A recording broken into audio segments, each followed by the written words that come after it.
안녕하세요. 여배우의 책방의 달세뇨입니다.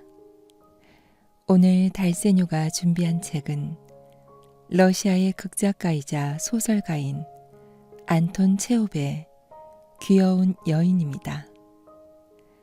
안톤 체홉은 19세기 말 러시아의 사실주의를 대표하는 거장이자 근대 단편 소설의 선구자로 대표 작품으로는 희곡 갈매기, 바냐 아저씨, 소설 결투 등이 있습니다. 귀여운 여인은 사랑하지 않고는 못 베기는 한 여인의 삶을 그린 단편 소설로 톨스토이의 극찬을 받은 작품입니다. 그럼 달세뇨가 읽어드리는 귀여운 여인 시작하겠습니다.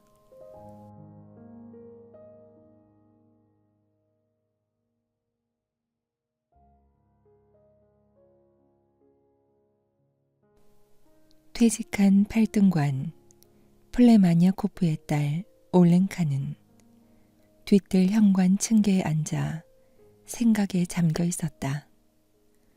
무더운 날씨에 파리까지 귀찮게 굴어 곧 저녁이 되리란 생각을 하자 기분이 좀 나아졌다. 동쪽에서 검은 비구름이 몰려들어 습기를 먹은 바람이 불어왔다. 뜰 한가운데서는 건넌방을 빌려 쓰고 있는 코킨이 하늘을 올려다보고 있었다. 그는 야외극장 치볼리의 지배인이었다. 젠장, 또 비야. 쿠키는 절망적으로 말했다. 매일같이 비. 마치 장난이라도 치는 것 같군. 내 모가지를 조르겠다는 건가? 매일같이 늘어나는 엄청난 손해를 어쩌라는 거야. 이러다간 파산하기 딱 알맞지. 쿠키는 올렌카에게 두 손을 쳐들어 보이며 불평을 계속했다. 올가 세변호구나. 이게 바로 우리의 생활이란 거요. 정말 엉엉 울고 싶다니까요. 별별 고생을 다하며 조금이라도 더 잘 살아보려고 애쓴 보람이 이겁니까? 관객들은 교양도 없고 야만인처럼 무지막지하단 말이오. 나는 인류 배우들을 동원해 고상한 오페레타나 환상극을 공연하고 있지만 과연 저속한 관객들이 그런 것을 원하겠습니까? 그들이 요구하는 것은 광대예요. 게다가 날씨조차 이 모양이니 원. 거의 매일 저녁 비가 오지 않습니까? 5월 10일부터 내내 비가 오고 있으니 이렇게 기가 막힐 때가 어디 있겠어요. 배우들에게 출연료도 줘야 하고 임대료도 내야 하는데 말이에요. 이튿날도 저녁 때가 되자 비구름이 몰려왔다. 쿠키는 히스테릭하게 웃어대며 말했다. 재밌군, 재밌어. 그래, 또 퍼부어라. 야외 극장에 물이 잠겨 거기 빠져 죽었으면 속이 시원하겠다. 어차피 이승에서나 저승에서나 잘 살긴 글러먹었으니 말이야. 배우들이 날 고소하겠다면 하라고 해. 재판이 대수야. 시베리아로 유형을 보내든지 단도대에 목을 올려도 겁날 거 없어. 그 다음 날도 역시 마찬가지였다. 올렌카는 아무 말도 없이 심각한 표정으로 쿠킨의 이야기를 들었다. 그녀의 눈에 가끔 눈물이 글썽거릴 때도 있었다. 그러다 결국 올렌카는 쿠킨의 불행에 마음이 흔들렸다. 그를 사랑하게 된 것이다. 쿠키는 작은 키에 몸이 말랐고 누렇게 뜬 얼굴에 곱슬머리가 이마를 덮고 있었다. 목소리는 가느다란 테너였는데 말할 때마다 입을 실룩거리는 버릇이 있었다. 얼굴에는 언제나 절망의 빛이 감돌았다. 그래도 어쨌거나 이 사나이는 올랭카의 마음에 순결하고도 깊은 사랑을 불러일으켰다. 올랭카는 누군가를 사랑하지 않고는 잠시도 견디지 못하는 여자였다. 어릴 적에는 자기 아버지를 무척이나 사랑했었다. 지금 그 아버지는 병이 들어 어두운 방 안락 의자에 앉아 고통스럽게 숨을 몰아쉬고 있었다. 언젠가는 숙모를 사랑한 적도 있었다. 브리얀스크에 사는 그 숙모는 2년에 한 번 정도 올랭카의 집을 다녀간다. 여학교 시절에는 프랑스어 선생을 사랑했었다. 올랭카는 고운 마음씨를 가진 정이 많고 자상한 여자였다. 그녀는 온화하고 부드러운 눈동자를 가졌으며 몸은 아주 건강한 편이었다. 그녀의 통통한 장밋빛 뺨이나 까만 점 하나가 있는 하얗고 부드러운 목덜미, 재미있는 이야기에 귀를 기울일 때 떠오르는 티없는 미소를 보면 사내들은 거 괜찮게 생겼는걸 하며 웃음을 지었다. 또 여자들은 얘기를 나누다가도 참 귀엽기도 하지 하며 느닷없이 올랭카의 손을 잡기 일쑤였다. 올랭카가 태어나면서부터 살고 있는 이 집은 아버지의 유언장에 따라 그녀의 명의로 되어 있었다. 도심지에서 조금 떨어진 집시촌에 있고 티볼리 야외 극장에서도 멀지 않아 매일 저녁 늦도록 음악 소리와 폭죽 터지는 소리가 들려왔다. 그 소리들이 올랭카에게는 쿠킨이 무관심한 관객에게 돌격해 들어가는 소리처럼 들렸다. 올랭카의 마음은 달콤한 고민으로 가득 찼다. 그녀는 밤새 잠도 자지 않고 날이 밝아 쿠킨이 돌아오면 침실 창문을 똑똑 두드리며 커튼 사이로 얼굴과 한쪽 어깨만을 내밀고 상냥한 미소를 지었다. 쿠킨이 청혼했고 두 사람은 결혼했다. 올랭카의 목덜미와 통통하고 건강한 어깨를 보았을 때 쿠키는 손뼉을 치며 말했다. 정말 귀여운 여자야. 쿠키는 행복했다. 그러나 결혼식 날에도 계속 비가 내린 것처럼 그의 얼굴에서는 절망의 빛이 완전히 사라지지는 않았다. 결혼 후 두 사람은 다정하게 살았다. 올랭카는 입장권을 팔거나 극장 일을 이것저것 거들었으며 장부를 기입하고 직원들의 급료를 지불하기도 했다. 그녀의 장밋빛 뺨과 사랑스럽고 티없는 미소는 이거 찌지직 소리가 또 났어. 이거 나면 안 된다 그랬거든요. 어쩔 수 없이 결혼 후 다시 할게요.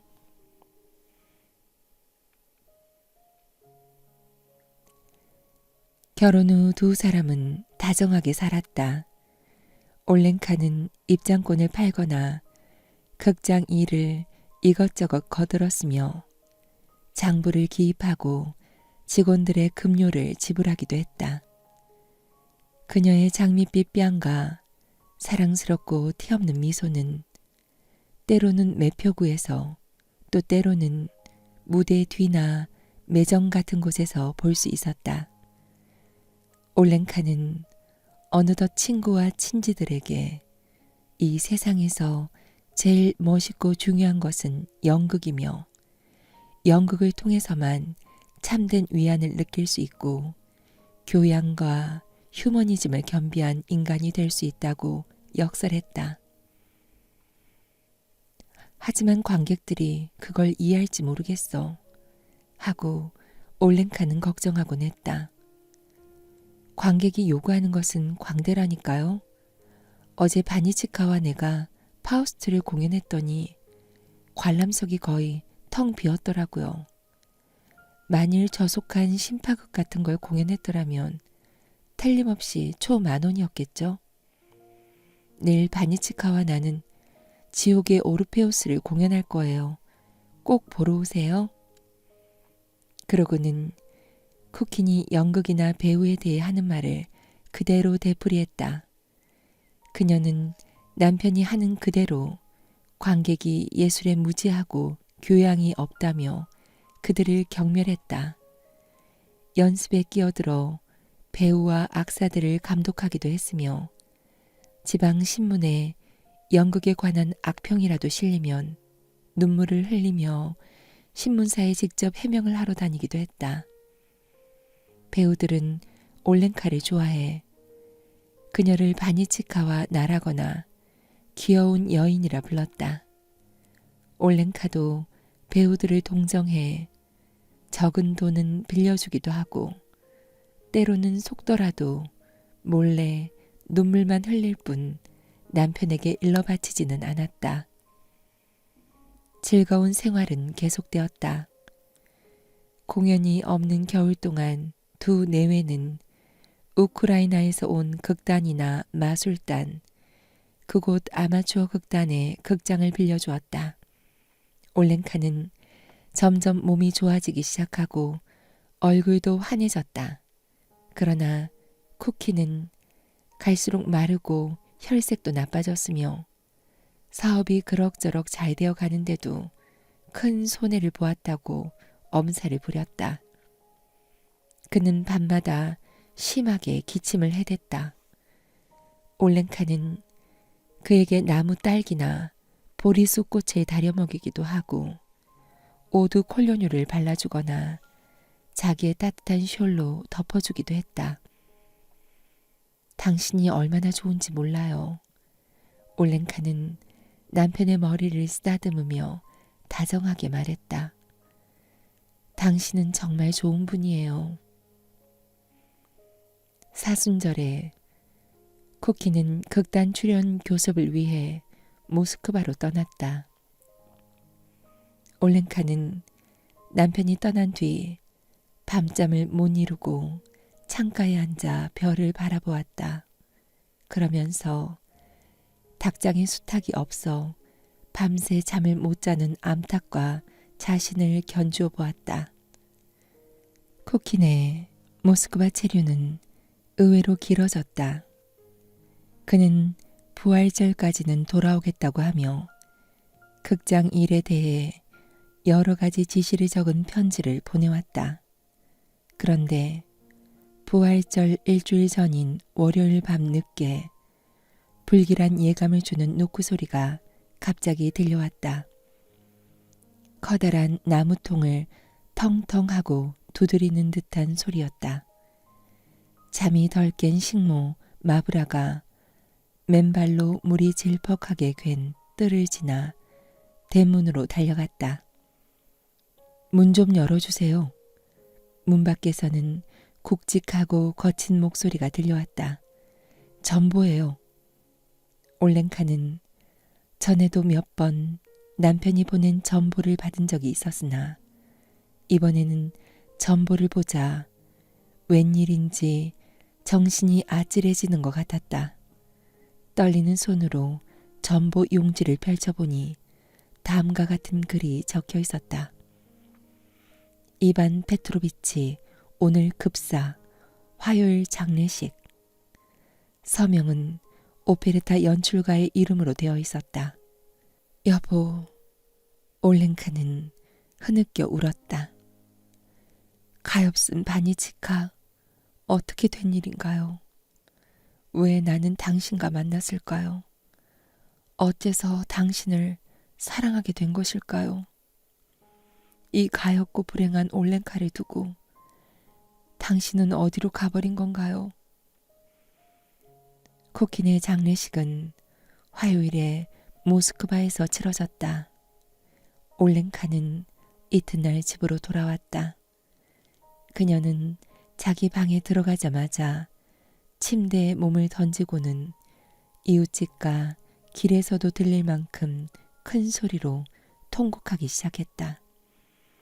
불쌍하기도 해라. 이웃에 사는 여자들은 성호를 그으며 말했다.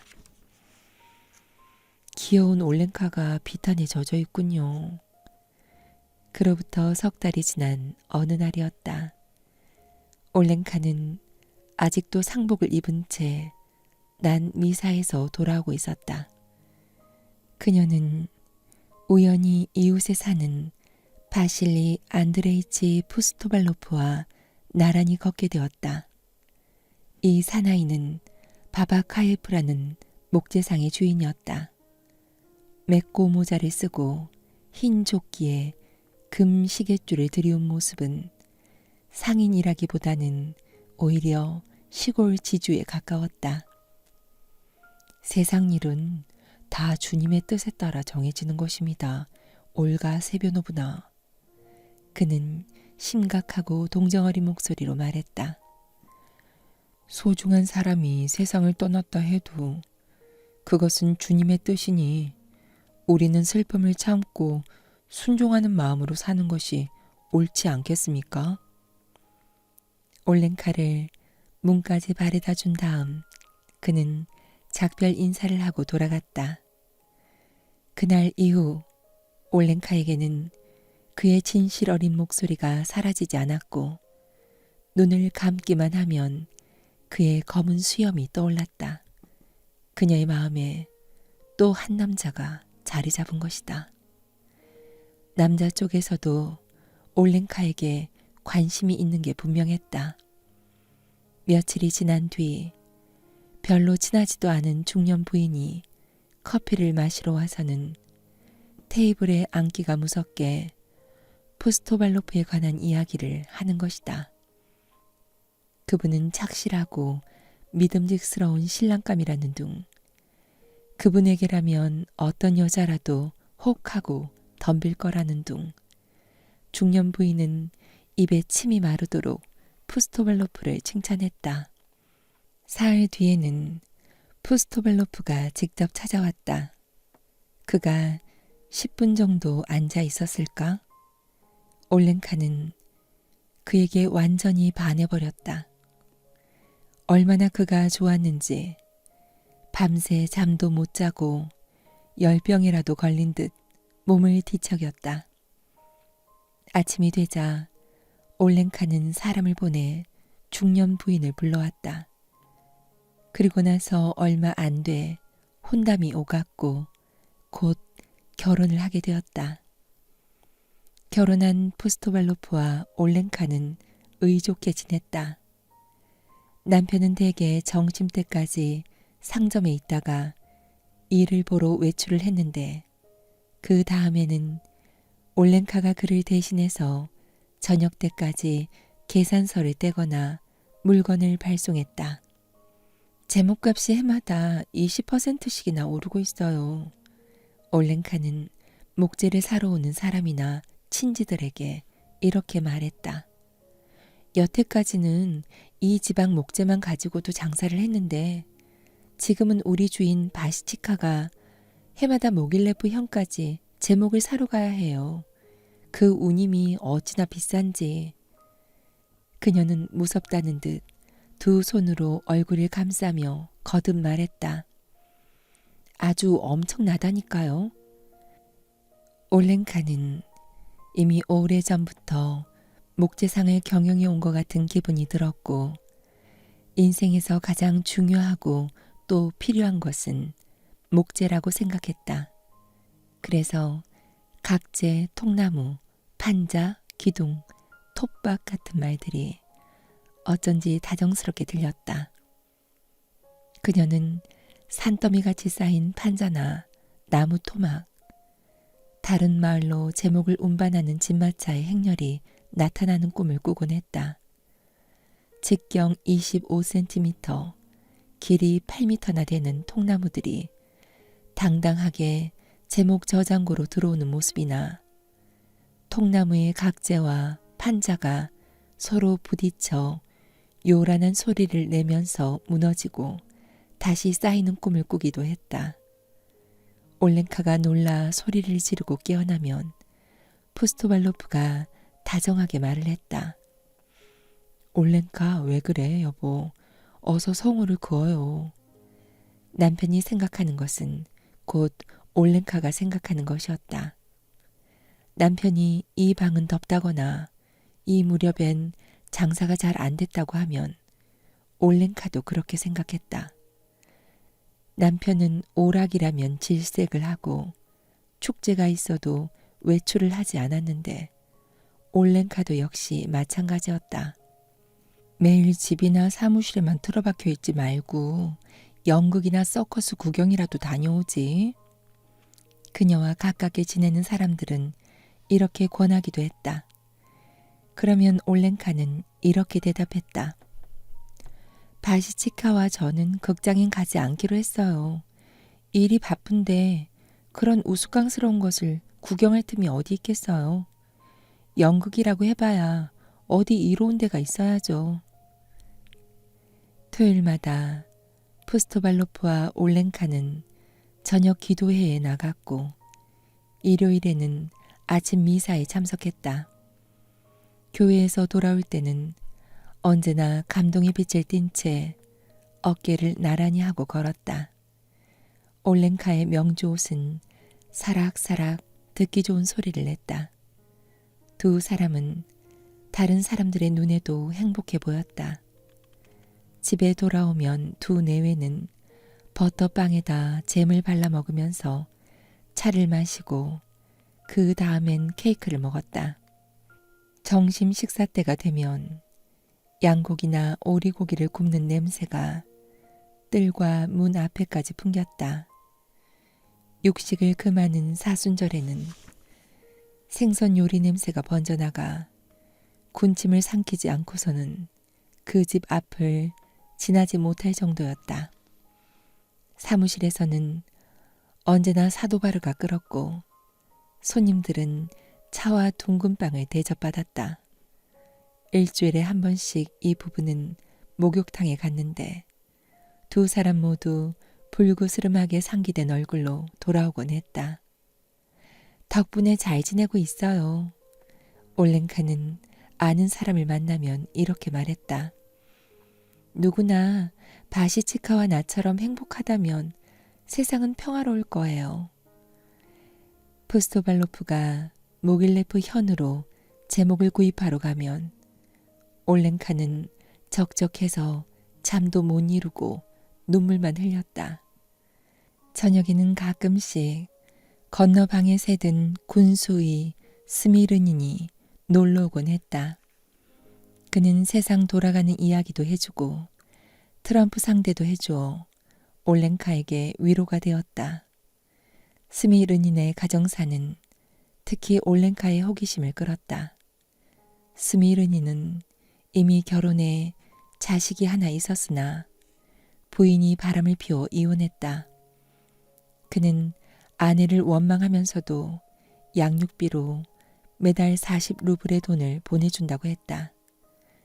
올렌카는 그 얘기를 들으면서 계속 한숨을 쉬고 머리를 좌우로 흔들었다. 그가 가엾게 생각되었다. 그럼 조심해서 가세요. 올렌카는 스미르닌을 층계까지 바래다 주면서 말했다. 심심한데 와주셔서 고마웠어요. 지루하지는 않으셨나요? 성모 마리아께서 당신에게 은총을 내려주시길. 그녀의 말투는 남편을 닮아 침착하고 차분했다. 그녀는 스미르닌이 아래층 문을 열고 나가려는 순간 일부러 그를 불러 이렇게 말했다. 블라지미르 플라토니치, 부인과 화해하세요. 아드님을 위해서라도 부인을 용서해야 해요. 아이의 마음을 어둡게 해서는 안 돼요. 푸스토발로프가 돌아오자 올렌카는 스미르닌에 대한 이야기를 소곤소곤 들려주었다. 두 사람은 한숨을 쉬고 고개를 저으면서 그 어린애는 얼마나 아버지가 보고 싶겠느냐고 동정했다. 그러고는 이심전심 마음이 통해 성상 앞에 무릎을 꿇고 우리에게도 자식을 내려달라고 기도했다. 이렇듯 푸스토발로프 내외는 말다툼 한 번 없이 서로를 사랑하며 6년을 보냈다. 그러던 어느 해 겨울, 푸스토발로프는 모자도 쓰지 않은 채 제목이 발송되는 곳을 살피러 나갔다가 그만 감기가 들어 자리에 눕고 말았다. 이름난 의사들을 모두 불러 진찰받았지만 병은 좀처럼 낫지 않았다. 그는 넉 달이나 병석에서 신음하다가 결국 세상을 떠나고 말았다. 그리하여 올랭카는 또다시 미망인이 되었다. 그렇게 혼자 떠나버리면 나는 누구를 믿고 살란 말이에요. 그녀는 남편의 장례를 치르고 나서 통곡했다. 당신 없이 앞으로 어떻게 살아가란 거예요? 내가 가엾고 불쌍하지도 않으세요? 이제 의지할 사람이라곤 아무도 없어요. 고아가 되었다고요. 올랭카는 언제나 검은 상복에 흰 상장을 달았으며 교회나 남편의 묘지에 갈 때가 아니면 집 밖에도 나가지 않았다. 그녀는 거의 수녀와 같은 생활을 했다. 6개월이 지나자 겨우 상장을 떼고 덧문을 열어놓았다. 낮에는 가끔 식모를 데리고 반찬거리를 사러 시장에 가는 모습이 보였다. 그러나 올랭카가 어떻게 지내고 있는지, 집에서 무엇을 하는지에 대해서는 추측만 무성할 뿐이었다. 그녀가 뜰에 앉아서 수의관과 차를 마시고 있다느니, 수의관이 그녀에게 신문을 읽어주는 것을 보았다느니 하는 소문들이 추측의 근거가 되었다. 올랭카가 우체국에서 만난 여자에게 한 얘기는 금세 마을에 퍼졌다. 이 고장에서는 가축 관리가 제대로 되지 않아서 질병이 많은 거예요. 우유를 마시고 배탈이 났다거나 말이나 소에게 병이 전염됐다는 이야기가 퍼지고 있지 않아요? 가축의 건강도 인간의 건강과 마찬가지로 주의를 해야 한다고요. 올랭카는 수의관이 한 얘기를 하고 다녔고 어떤 문제에서나 그와 의견이 같았다.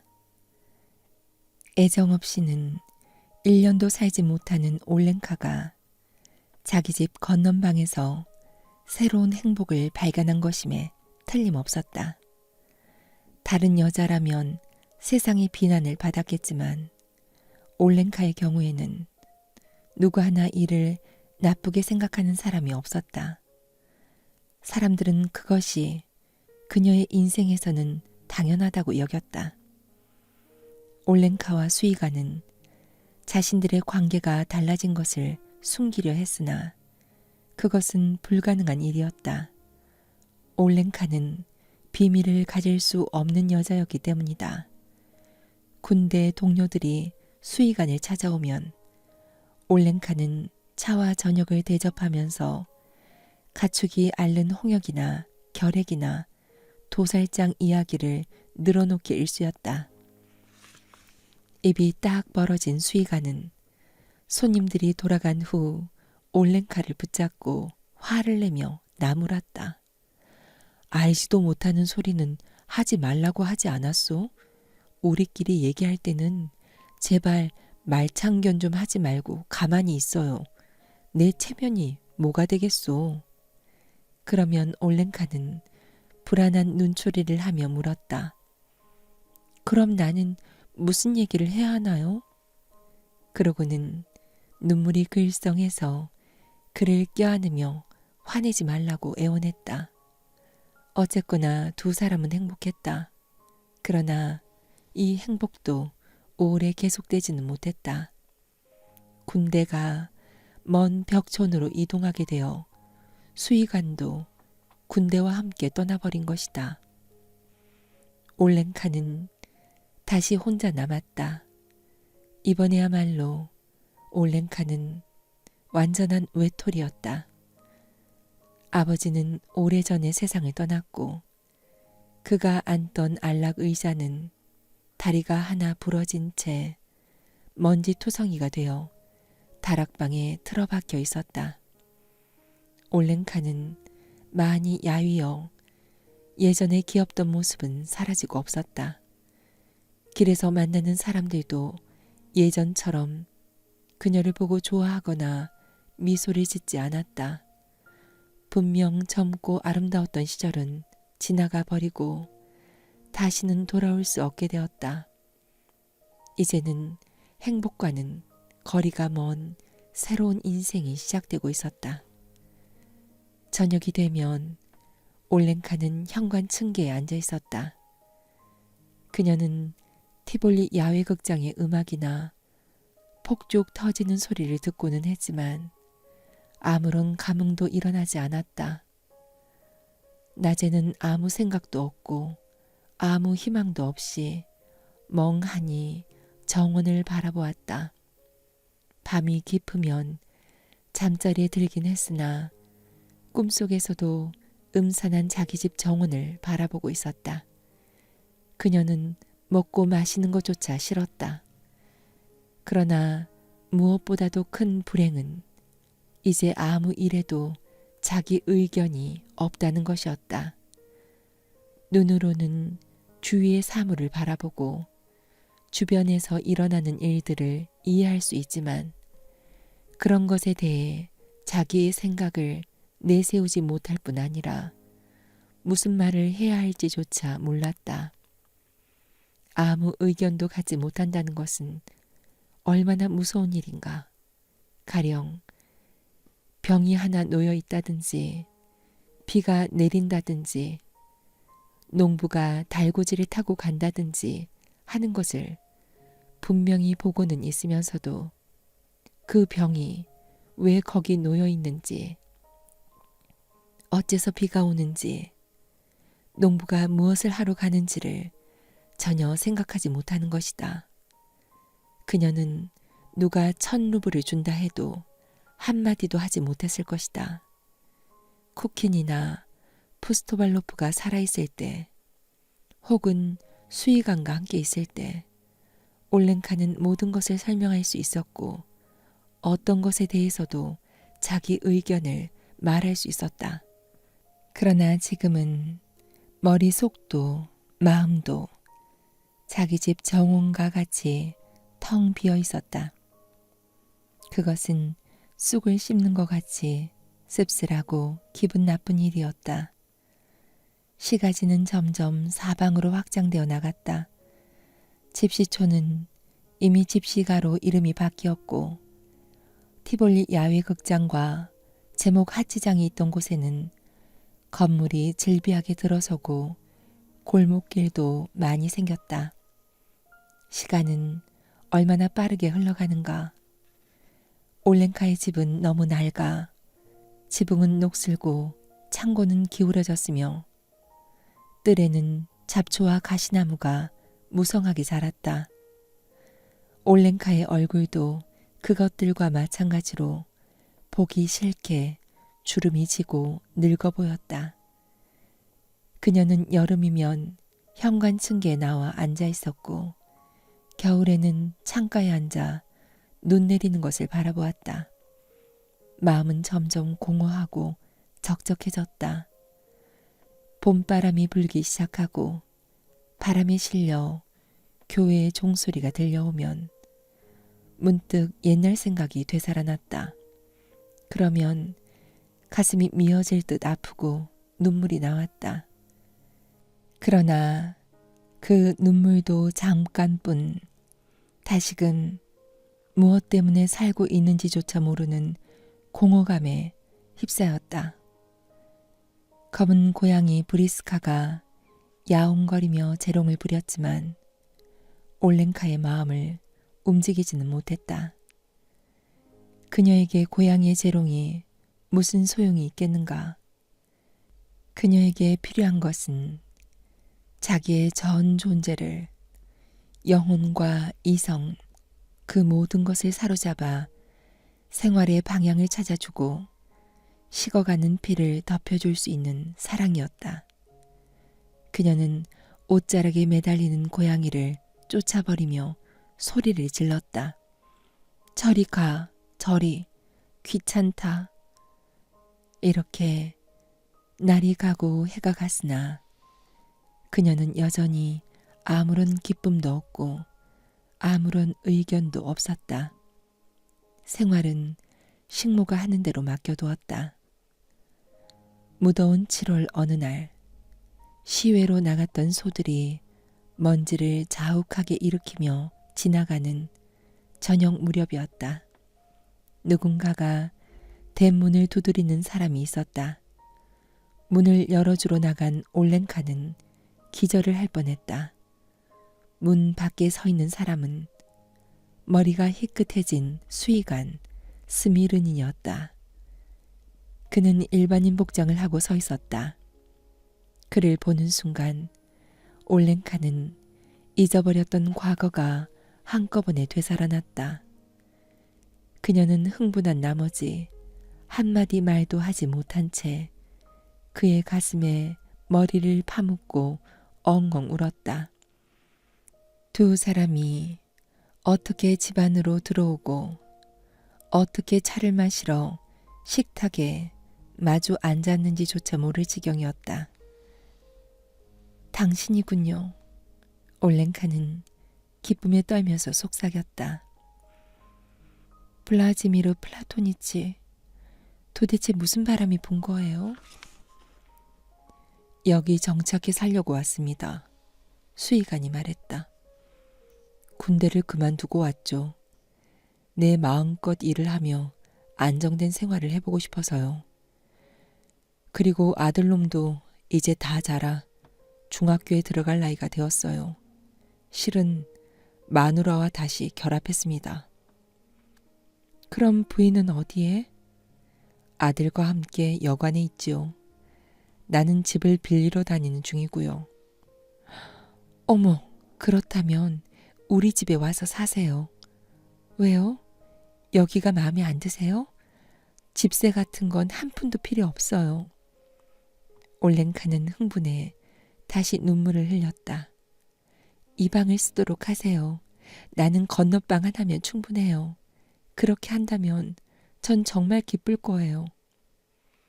이튿날 일꾼들은 올랭카의 집 지붕에 페인트 칠을 했고 벽에는 희게 회칠을 했다.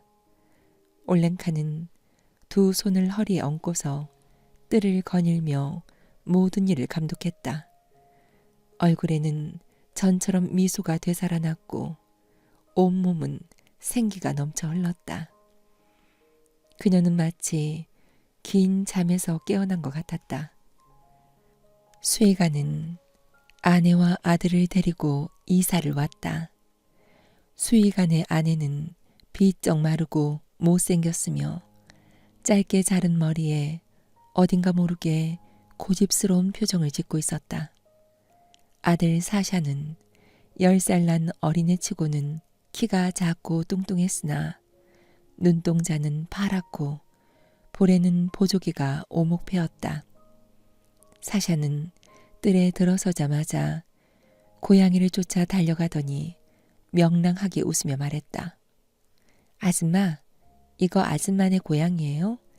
새끼를 낳으면 한 마리 주세요. 우리 엄마는 쥐를 제일 싫어하거든요.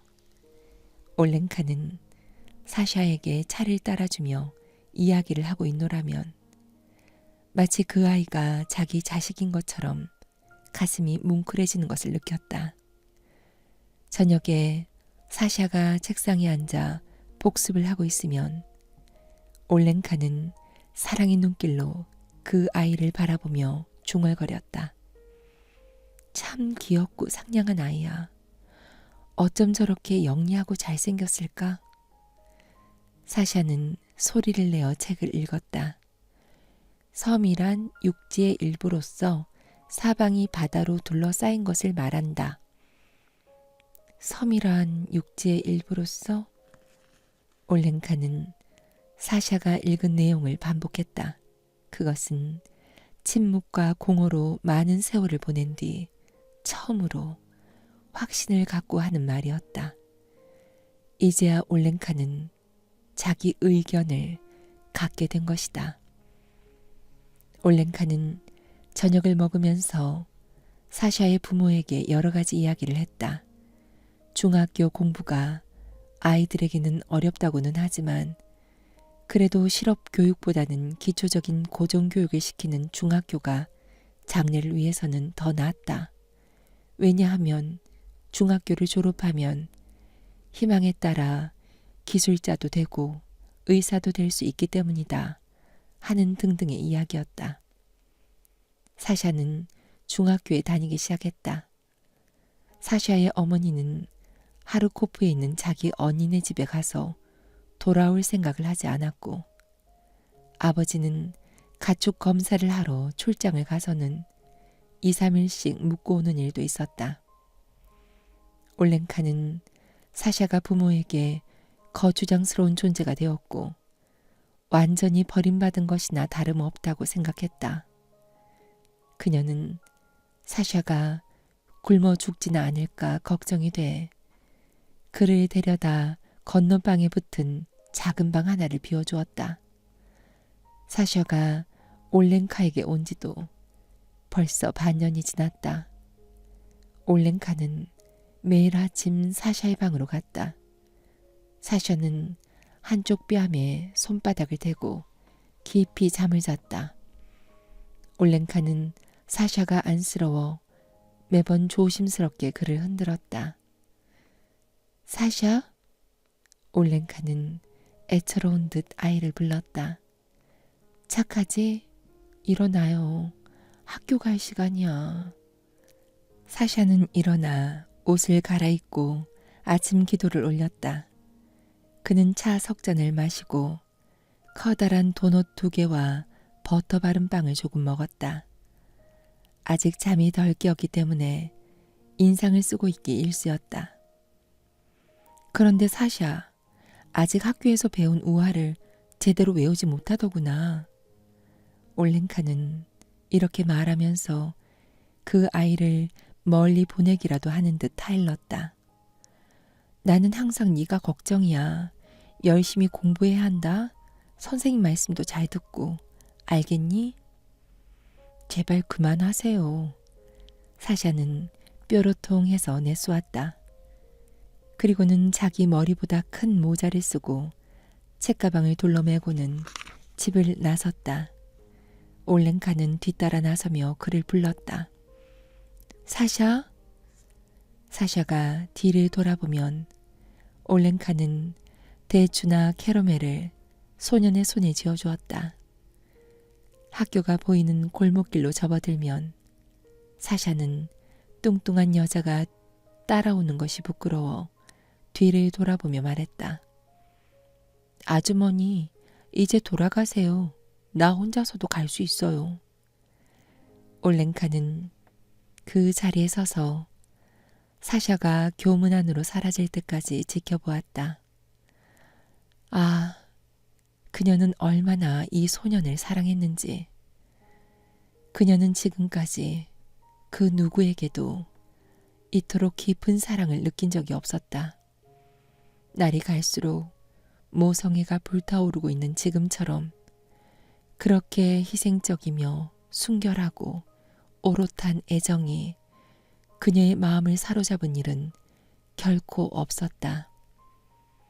자기 핏줄은 아니지만 그녀는 이 소년을 위해서 그 볼에 팬 보조개와 커다란 학생모를 위해서 감동의 눈물을 흘리며 기꺼이 한평생을 바칠 수도 있었다.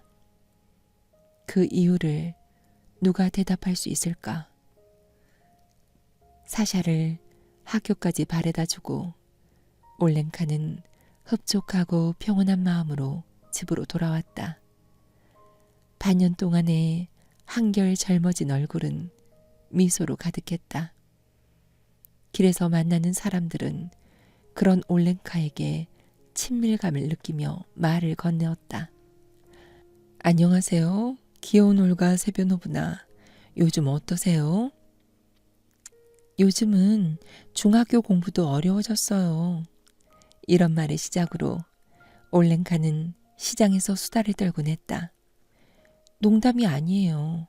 어제 1학년 숙제가 뭐였는지 아세요? 우화 암송과 라틴어 번역, 그리고 수학 문제까지 내줬더라고요. 그게 말이나 돼요? 어린 학생들에겐 너무 무리한 숙제지 뭐예요? 그리고 교사들과 수업에 대한 이야기, 교과서 이야기를 끄집어냈다. 그녀가 하는 말은 사샤에게서 들은 그대로였다. 오후 2시가 넘어 두 사람은 함께 점심을 먹었다. 밤에는 함께 예습을 하느라 진땀을 빼기도 했다. 사샤를 재우고 나서 올랭카는 오래도록 기도를 올렸다. 그리고는 자기도 침실에 들어가 먼 미래에 대한 공상을 펼쳤다. 사샤가 대학을 졸업하고 의사나 기술자가 되고 큰 저택과 자가용 마차를 갖게 되고 그리고 결혼해서 아이를 낳고 눈을 감고 그런 생각을 하다 보면 눈물이 흘러내렸다. 검은 고양이는 올랭카 곁에서 야옹거리고 있었다. 어느 날 밤중에 갑자기 문을 쾅쾅 두드리는 소리가 났다. 올랭카는 겁을 먹고 벌떡 일어나 숨을 죽였다. 심장이 마구 뛰었다. 잠깐 조용하더니 다시 문 두드리는 소리가 들렸다. 하르코프에서 전보가 왔구나. 올랭카는 온몸이 후들후들 떨리기 시작했다. 사샤의 어머니가 사샤를 하르코프로 보내라고 전보를 친 건가? 어쩌면 좋아.